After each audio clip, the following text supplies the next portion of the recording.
দুদিন বা একদিনের হাতে ছুটি পেলে কোথায় যাব এই জিনিসটি যখন মাথায় আসে, সবার আগে যে নামটা মনে আসে সেটা হলো দীঘা। হ্যাঁ, বাঙালির কাছে এটা একটা ঘোরার শ্রেষ্ঠ জায়গা। ফ্যামিলি নিয়ে হোক, বন্ধুবান্ধব নিয়ে হোক, মজা করার জন্য বেস্ট জায়গা হলো দীঘা। তাই এবারের ফ্যামিলি নিয়ে বেরিয়ে পড়েছিলাম দীঘা ঘুরতে।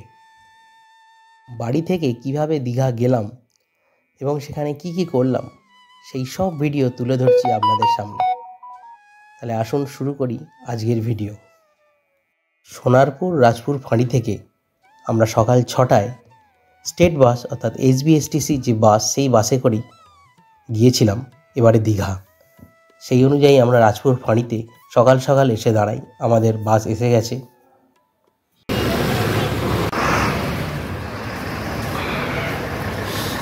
তো বাস এসে দাঁড়িয়েছে গড়িয়ার বাস ডিপো। ঠিক আছে, দেখুন এটা গড়িয়ার বাস ডিপো। এই হচ্ছে আমাদের বাস। বারুইপুর থেকে সকালে এসি নন এসি দুরকমই বাস ছাড়ে। নন এসির ভাড়া মোটামুটি এক একজনের 164-65 টাকা পড়ে। আমার ভাড়া, 4 জনের ভাড়া দেখুন 656 টাকা পড়েছিল। তো মাথা পিছু ভাগ করলে 164 টাকা মতো আসছে।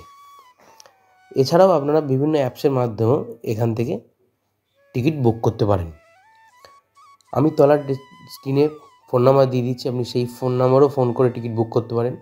সবচেয়ে বড় বিষয় হলো, আপনাকে বারুইপুর কি সোনারপুর এরকম জায়গা থেকে উঠতে হবে এরকম কোনো ব্যাপার নয়। আপনারা এই যে রুটে এই বাসটি যাচ্ছে সেই রুটে যেখান থেকে সম্ভব, আপনাদের যেখান থেকে সুবিধা, আপনারা সেখান থেকেই কিন্তু বাসে উঠতে পারেন। শুধু টিকিটটা আপনাকে আগে থেকে কেটে রাখতে হবে। তো এখন এসে গেছি কোলাঘাট। কোলাঘাটে বাস দাঁড়িয়েছে। আমাদের জন্য একটু ডিম টোস্ট হচ্ছে, তো ডিম টোস্ট খেয়ে নেওয়া যাক।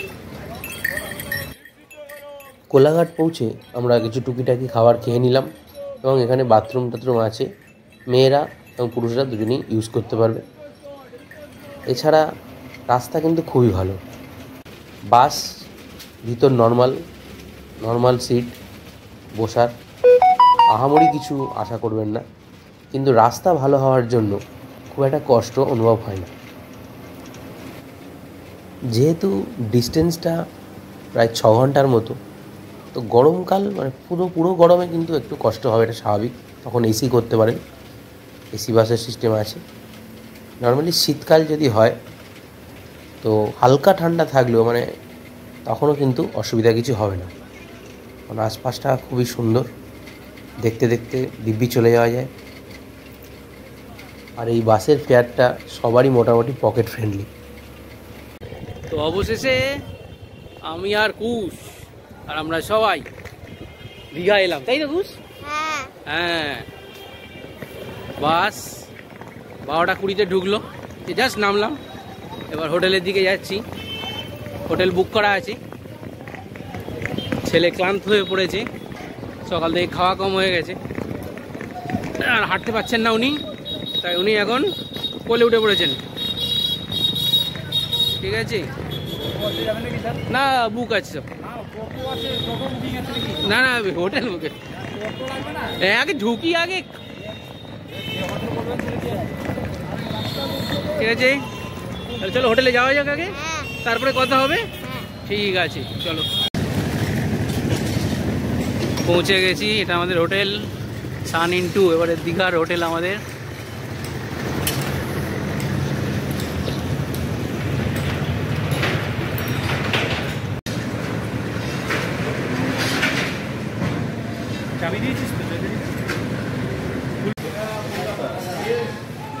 তো হোটেলে ঢুকে এখন বুকিংয়ের জন্য ফর্মালি চলছে।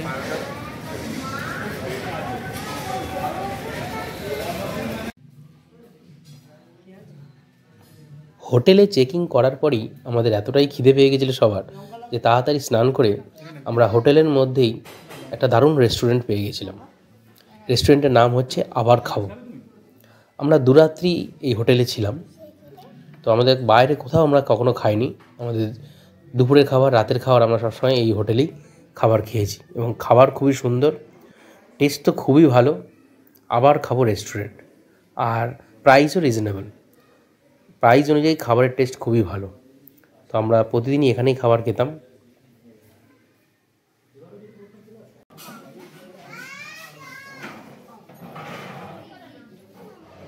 দুপুরের খাওয়া দাওয়ার পর একটু রেস্ট নিয়ে নিলাম। এবার একটু বাইরে ঘুরে আসি, বিকালবেলাটা বিচের ধারটা দেখে আসি কী আছে দোকানপাট, কী করা যায়, সময় কাটিয়ে আসা যাক। হচ্ছে দীঘা রেল স্টেশন। আমাদের হোটেল সান ইনটু কিন্তু একদম রেল স্টেশন থেকে মাত্র 2 মিনিটের পথ। অমরাবতী পার্কের ঠিক পাশেই রয়েছে এই হোটেলটি। তাই হাঁটতে হাঁটতে প্রথমে চলে এলাম স্টেশনের কাছে। তারপর সেখান থেকে আরেকটু সামান্য 1-1.5 মিনিট হাঁটলেই আপনি পেয়ে যাবেন এই মুহূর্তে সবচেয়ে জনপ্রিয় যে স্থানটি তৈরি করছে আমাদের রাজ্য সরকার, সেটা হলো জগন্নাথ ধাম। অসাধারণ এই কাজ চলছে। এটা যখন সম্পূর্ণ হয়ে যাবে, মানুষ যখন এর ভিতরে ঢুকতে পারবে, তখন এটা দারুণ লাগবে। নিউ দীঘার বা দীঘারই বলতে পারেন একটা আলাদাই রূপ ফিরে আসবে এবং এই পর্যটন কেন্দ্রকে আরও ভালোভাবে জিনিসটা মানুষের সামনে তুলে ধরবে। দীঘার কিন্তু একটা আলাদাই রূপ তৈরি হতে চলেছে এই জগন্নাথ ধাম। অসাধারণ কাজ চলছে। প্রতি বছর আমাদের দীঘা যেভাবে উন্নতি করছে এবং এত আপডেট হচ্ছে যে মানুষ তারই টানে কিন্তু বছরের পর বছর এই দীঘাতে মানুষ ছুটে আসছে। এবং জগন্নাথ ধাম দেখে একটি টোটো বুক করে আমরা প্রথমে চলে এলাম এই বিশ্ব বাংলা গেটে।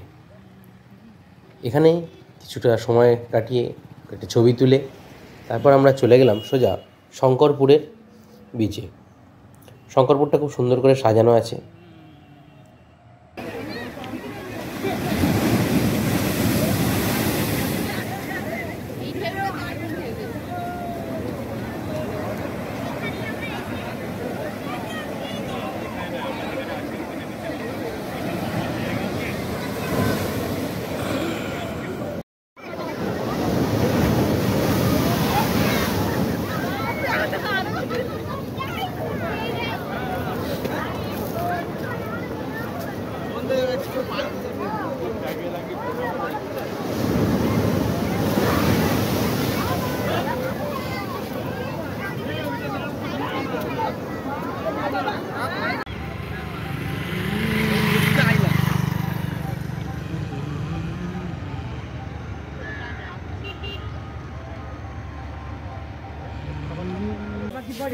শঙ্করপুরে কিছুক্ষণ সময় কাটিয়ে তারপর সন্ধে হয়ে আসে, আমরা ফিরে আসি নিউ দীঘাতে। নিউ দীঘার যে মার্কেটটিতে আমরা সন্ধ্যাবেলা সময় কাটাই, এই মার্কেটটা কিন্তু খুবই সুন্দর, খুব জাঁকজমকপূর্ণ। এখানে প্রচুর জিনিস পাওয়া যায়, ঘর সাজানোর জিনিস, মেয়েদের ব্যাগ, মেয়েদের সাজের জিনিস, শাঁখ, যাবতীয় জিনিস এখানে আপনারা পাবেন। ভালো সময় কাটবে সন্ধ্যাবেলা। এবং বিচের ধারে বাঁধানো ঘাট স্থান আছে, সেখানে আপনারা বসতে পারেন, সময় কাটাতে পারেন নিজেদের প্রিয়জনের সাথে।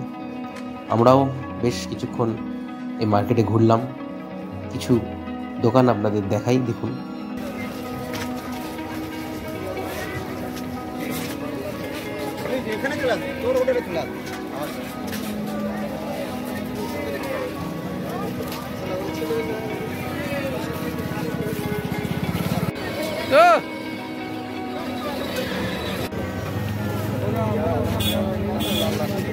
নিশ্চয়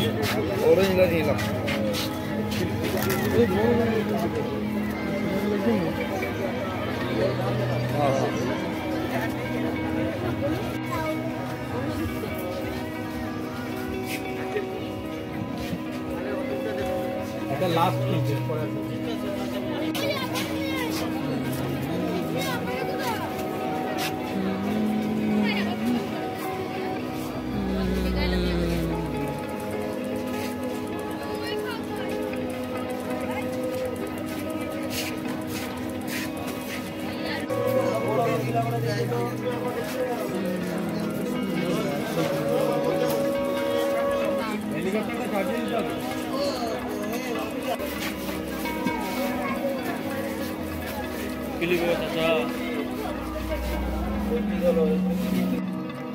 মার্কেটে সময় কাটিয়ে সেদিনের মতো আমরা ফিরে চলে এলাম হোটেলে এবং রাতের খাবার সেই আবার খাবো রেস্টুরেন্টে খেয়ে নিলাম। তো বন্ধুরা, আজকের এই ভিডিওটা এখানেই শেষ করছি। দ্বিতীয় দিনের পর্বটি আবার একটি ভিডিওর মাধ্যমে আমি আনবো।